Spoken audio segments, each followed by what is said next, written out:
les dernières versions de ces ailes.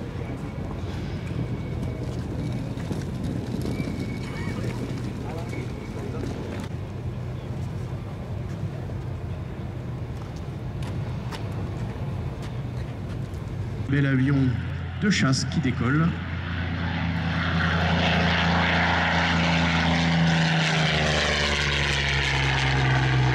Suivi d'un deuxième. Et ce sont les mêmes appareils sur les Curtiss P-40.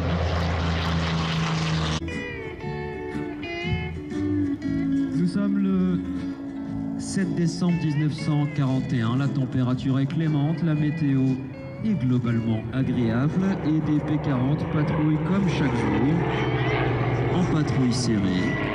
Sous ces atolls d'un bleu azur, les pilotes sont à mille lieues de se douter qu'ils seront peut-être les premiers pilotes de l'US Air Force à avoir une victoire sur des pilotes japonais. Car au moment où on se parle, on ne sait pas encore, mais à plusieurs dizaines de kilomètres les porte-avions. Les porte-avions sont au large, ils ont un exercice en cours. Néanmoins, le raid de Pearl Harbor va être absolument stupéfiant.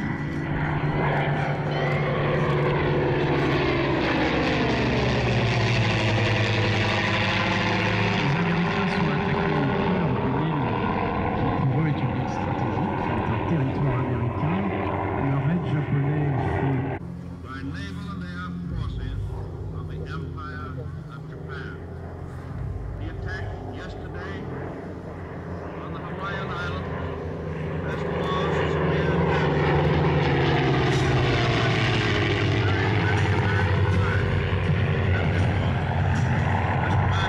n'est qu'à la fin, c'est-à-dire que 3 ans plus tard, eh bien, ils ont presque 100 porte-avions à la mer simultanément.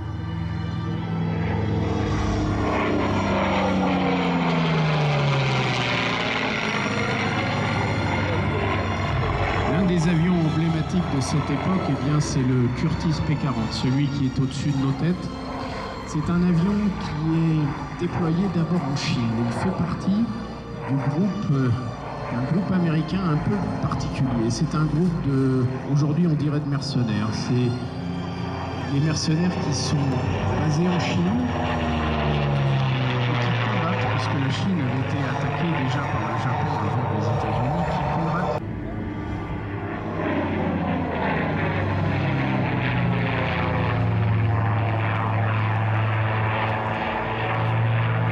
Le jour de l'attaque de Pearl Harbor, eh bien, il existait quelques P-40 qui étaient effectivement au sol.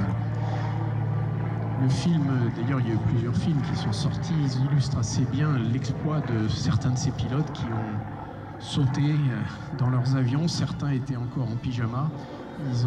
Ils se sont brêlés, c'est-à-dire qu'ils ont attaché leur ceinture.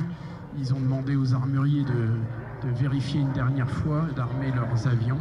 Ils ont décollé sous le feu ennemi. Je crois qu'il y a eu 2 ou 3 victoires seulement ce jour-là par les P-40, mais néanmoins il y a eu une vraie réponse, et surtout c'est que c'était la première réponse. Mais la réponse elle allait être impeccable. Elle allait être extrêmement sanguinaire, sachant qu'elle se termine au mois d'août 1945 par les 2 explosions nucléaires que nous connaissons. Performance de ces escadrons équipés de P-40. Pourtant, l'avion n'était pas si inefficace que ça. Il était un bon avion de chasse moderne, bien qu'obsolète à la fin de la Seconde Guerre mondiale. Mais il s'est battu systématiquement dans des contextes qui étaient défavorables et difficiles pour lui. Le contexte de surprise tout à l'heure avec Pearl Harbor, on en a parlé.